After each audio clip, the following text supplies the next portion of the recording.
আমি তো অনেক ভালো আছি। আমার শাশুড়ি অনেক ভালো আছে। আরে মা, আমার শাশুড়ির কথা আমি আর কি বলবো, আপনি সে কথা শুনেন না। আমার শাশুড়ি এত ভালো, এত ভালো। আমি যদি মনে করেন যে তরকারিতে একদিন একটা লবণ কম দিছি, দেখবেন যে শাশুড়ি আমার কোনো কিছু বলবে না, যে ওমা বেটার বউ যদি কিছু বলি তাহলে বেটার বউ দুঃখ পাবে। এই কথা চিন্তা করে আমার শাশুড়ি আমাকে কিছুই বলবে না।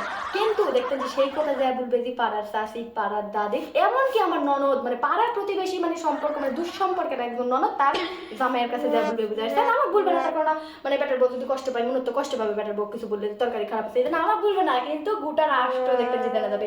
এইরকম ভালো আমার শাশুড়ি। আমার মনকে দুঃখ দিবার পারে আমার শাশুড়ি। এই সব কিছু ক্রেডিট হচ্ছে তোমার আম্মা। তার কারণ আপনি এত সুন্দর একটা জায়গা বিয়ে দিচ্ছেন। আর ননদ, ননদের কথা আর কি বলি মা, সে কথা তো শুনোই না তুমি। তুমি না বলেছিলে যে আমার তিনটা ননদ, তিনটা ননদকে বিয়ে দিয়ে দিয়ে আমি রাজ রানী হয়ে থাকবো, আমি মহারানী হয়ে থাকবো। কিন্তু তুমি কি এটা জানো যে আমার তিনটা ননদের বিয়ে কোথায় হয়েছে? একটা ননদের তো বিয়ে হয়েছে 5 বাড়ি পর, আর একটা ননদ তো শ্বশুর বাড়ি যায় না। ও তো আমার মায়ের ছাড়তেই পারেনি, যেন তো বাবার বাড়িতেই পড়ে থাকে।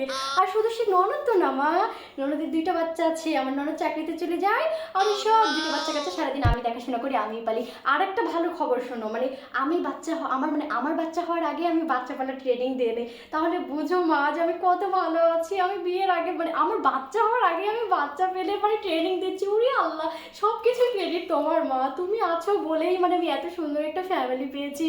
তাহলে বোঝো। আর আমার ঘরের জামাই, তার কথা কি বলবো, সে তো খুবই ভালো, খুবই ভালো। আমি একটু কষ্ট পাবো দেখে সে আমাকে কিচ্ছু বলে না যে তুমি একটু চা বানিয়ে এনে দাও বা একটু নাস্তা করে দাও, কিচ্ছু বলে না। সব কিছু তার মায়ের কাছে গিয়ে বলে যে তোমার ছেলের বউ আমাকে একটু চাও বানিয়ে দেয় না। মানে সে আমাকে বলতে পারে, মানে বলবে না। আমি যদি কষ্ট পাই, আমি যদি দুঃখ পাই, আমি যদি আঘাত পাই, এটা কি আমার জামাই কখনো মেনে নেবে? এই জন্য তার মাকে গিয়ে সে বলে। তাহলেই একটু বুঝেন মা যে পুরো ফ্যামিলিটা কেমন। আসলে এটা আমার কপাল, বুঝতে পারছেন? এটা আমার কপাল যে এত সুন্দর একটা ফ্যামিলি আমি পেয়েছি। এটা সম্পূর্ণ ক্রেডিটটাই আপনার জন্য। তো ঠিক আছে।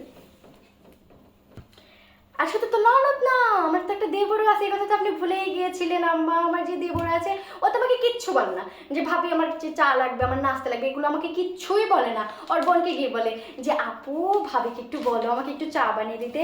তখন তো মানে তার আপু তো শুধু তার ভাইয়ের আবদারটাই দেয় না, তার আবদারটাও আমার কাছে দিয়ে দেয়। আর আমি কখন কি করলাম, কোথায় গেলাম, এই সব কিছু দেখাশোনার জন্য তো একজন লোক লাগে। সেই লোকটা হলো আমার দেবর। মানে আমার দিকে এত নজর, তাদের এত নজর যে আমার দিক থেকে তারা চোখই ফেরাইতে পারে না। আমি যেখানেই যাই, যেটাই করি না কেন, তাদের কাছে খবর দিয়ে দেয়। আর সেটা হলো আমার মানে আমার দেবর। তো ননদ, দেবর, শাশুড়ি, যা মানে শাশুড়ি, তারপরে আমার জামাই, প্রত্যেকে অনেক ভালো। শুধু আমি একমাত্র দোষী একজন ব্যক্তি, কিন্তু তারা সেই দোষটা আমার সামনে প্রকাশ করে না, প্রত্যেকের সামনে প্রকাশ করে। তারা আমাকে কত ভালোবাসে দেখো। আমি কষ্ট পাবো দেখেই তারা আমাকে কিছু বলে না। তো এটাই হলো আমার শ্বশুরবাড়ির কাহিনী। আমিও তাদেরকে খুবই ভালোবাসি, আমিও কষ্ট পাবো দেখে, মানে তারাও কষ্ট পাবে দেখে আমি সব কিছু চুপচাপ মেনে নিচ্ছি। তো যাই হোক, আমার রূপটা আমি আর বদলাতে যাচ্ছি না, ঠিক আছে? আমি যদি আমার রূপটা বদলাই তাহলে খুবই খারাপ হয়ে যাবে। তো এইখানেই বললাম, আর কিছু বললাম না। এইখানে পর্যন্তই। আল্লাহ হাফেজ।